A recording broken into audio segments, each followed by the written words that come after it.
Welcome back to KCTV English News. I'm Angel Kim. Amid the growing demand for domestic travel to Jeju instead of foreign countries in the aftermath of COVID-19, some are claiming that tourism companies are making profits in an unethical manner.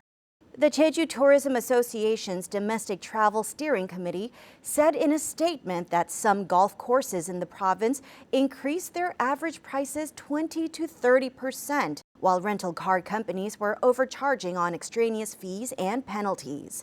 The committee stated that as Jeju's tourism industry should aim to develop continuously even after the COVID-19 crisis, companies should abandon monetary greed and that the Jeju government should crack down on unethical business practices. The local tourism industry that has been suffering from the COVID-19 pandemic made a comeback in May and is now thriving. The growth in the number of domestic tourists is boosting sales at local businesses.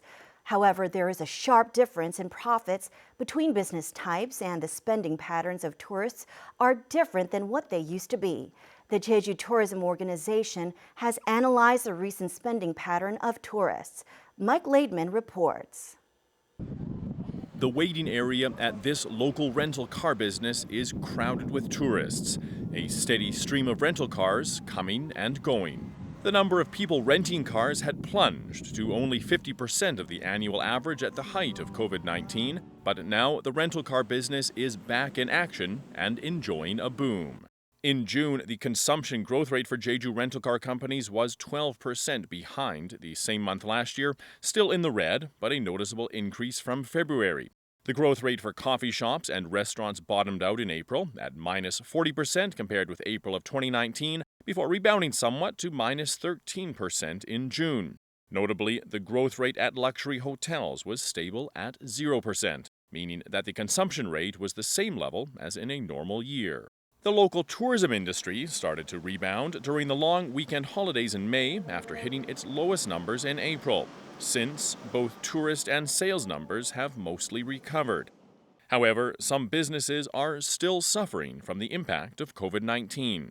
The consumption growth rate has been staying low at budget hotels, travel agencies, and chartered bus businesses. The Jeju Tourism Organization has looked at how the COVID-19 pandemic has affected travel and consumption patterns. Some of the notable results were as follows.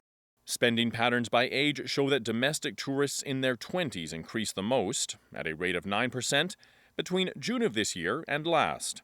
Spending increased 2% in June compared with last year for domestic tourists in their 30s. Meanwhile, spending growth for domestic tourists in their 40s, 50s, and 60s was down by between 5 and 20%. The Jeju Tourism Organization expects that the current summer demand for travel to Jeju will increase throughout the autumn and spring seasons, and that the consumption growth will continue to climb alongside it, as long as these new spending patterns hold. Mike Laidman, KCTV.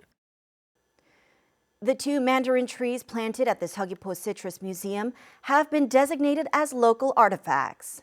Jeju Island has announced that they will designate a 126-year-old father tree and a 101-year-old son tree as local heritage number 31.